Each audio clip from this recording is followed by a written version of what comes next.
Okay, everybody, how's it going? This is your boy Double G from the Glass Gaming YouTube channel, and today I'm going to be bringing you guys a Zoodiac discussion post-banlist May 2022. So yeah, I've been playing Zoodiac for about, 6 or 7 days now, almost a week, I think. But yeah, I'm going to be talking about this deck, what I think of it, and really what it got back and what it's still missing, as a deck as a whole. But yeah, nonetheless, let's get straight into this discussion. Let's get it. So yeah, first thing, I'm going to be talking about some cards we got back from the ban list, how it affected it. But yeah, obviously we got Fire Formation Tenki to 2. That really helped the deck. We definitely needed it, let's be honest. Before, I wasn't even running Tenki when it was at 1 because of the fact that I wanted to main deck cards like Lightning Storm and all that, but it honestly just, I don't know what it was, but seeing Lightning Storm plus Tenki just sucked every single time because, I couldn't bait negates and all that with Tenki.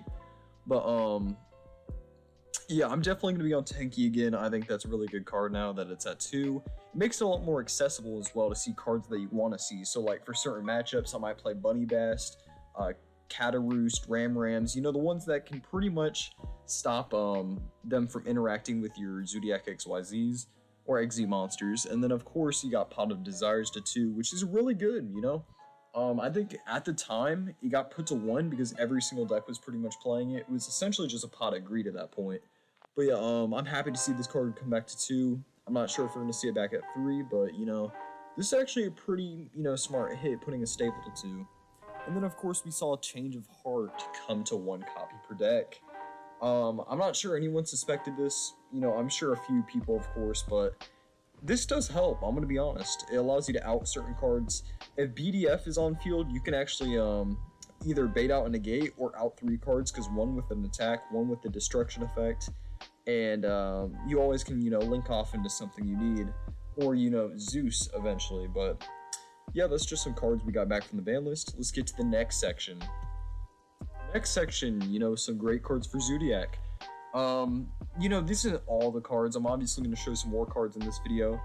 But yeah, some great cards for Zoodiac. D-Shifter, Zeus under Shifter is really, really good. Being able to banish their entire field and stuff. One thing I don't like about Shifter is I can't play Avarice. I love Avarice in Zoodiac, but the fact is, if you want to play Shifter, you can't be playing Avarice. It doesn't work, it contradicts each other. And then, of course, there's cards like Phantasme, which is really good. It gets you, a potentially a +2 or more, or 2 cards really deeper into your deck, or more, and then you can just shuffle back whatever you don't want to see, or whatever's not good in that matchup. Also, it protects you from targeting so that normal summon can stick. And overall, it's a 24 beater, it's a level 7, it's really good. And then, of course, I'm going to be talking about this engine later. The, is it Adventure Brave? I'm going to call it Adventure Brave, Brave Adventure, whatever you want to call it. Anyways, the Adventure engine, it's really good in the deck. Zoodiac has no going first plan now that Dryden is gone otherwise. So, it's not bad. And then, of course, stuff like Mystic Mind, Red Reboot, and Duster. All stuff to pretty much see out the game. I put 1 of each for here, 1 for monsters, 1 for spells, and 1 for traps. I'm personally on Duster and Reboot in the main. I just think, there's so much. You're not going to be seeing Ram every single game. You're not going to see Cataroost, and you're not going to be seeing Bunny Blast every game. So you're going to need something to, get the competitive edge over your opponent. But yeah, nonetheless, those are some recommended cards. And then, of course, good techs and engines. I'm gonna be honest, these are a little toxic. I have featured, more toxic cards as you can see on this screen or whatever, but yeah, good techs and engines. I think Eldritch Zoo is not bad. I'm gonna be straight up and honest. I was playing Zoo Lich earlier, and I think Zoo Lich is still a deck. It obviously has its flaws, but Zoo Lich is another option, and there's also, Tri Zoo and all that, but I'm sure a lot of people are actually playing that branded Tri or whatever it's called. And then, of course, there's Skill Drain. Believe it or not, you can make Zeus under Skill Drain. All you have to do is make a Vespinato. If your monster is smaller, you just crash into the opponent's stuff. If it's bigger, of course, you can always just, swing above it. And then, of course, you can go M2 and just make a 3k beat stick. That's what I like doing. I'll side in Skill Drains. I've even tested with it in the main. And, yeah, you just make, like, 3k beaters and you win the match. But yeah, that's the theory behind that, There's a lot of testing still to be done with this deck, but obviously, it's a great option as well. And then, of course, I'm going to be explaining why I like the Brave and Adventure package. Adventure package isn't bad, don't get me wrong. As you can see, these 5 points on here, it gives you options going first. Absolutely true. Zoodiac has no going first options, like I said before, unless you want to play Floodgates, which could potentially it could mess you up at the same time, you know? There's protection against hand traps, you know, that's another great option. Griffin Rider is really good, as well as Dracoback, you know, it helps you break boards. It gets rid of stuff. It's not generic spot removal, but it might as well be because of how popular the engine is, you know what I'm saying? But yeah, I think Dracoback's amazing. I think Enchantress isn't that bad because, well, it gets you to Rite of Aramasir. You can attach it under Zeus if one of your cards would be destroyed, so I always go like this. Someone's gonna like Afterburners or something on my field, I'll protect the Zeus with like Lance or Eagle Boosters, and then I can always go Water Enchantress under the Zeus, detach it, and then I can get access to the Brave Engine for the follow-up OTK or whatever I need to do. And then of course, it's always good in the grind game, you know? This really gives you a backup plan. Even if you need to Zeus off everything, you still have the edge because, you know, they're playing into your interruptions, and a Zeus is pretty much, if worse comes to worse, all Zeus. But if I can control it, I'm just going to keep that Zeus as a backup plan, you know what I'm saying?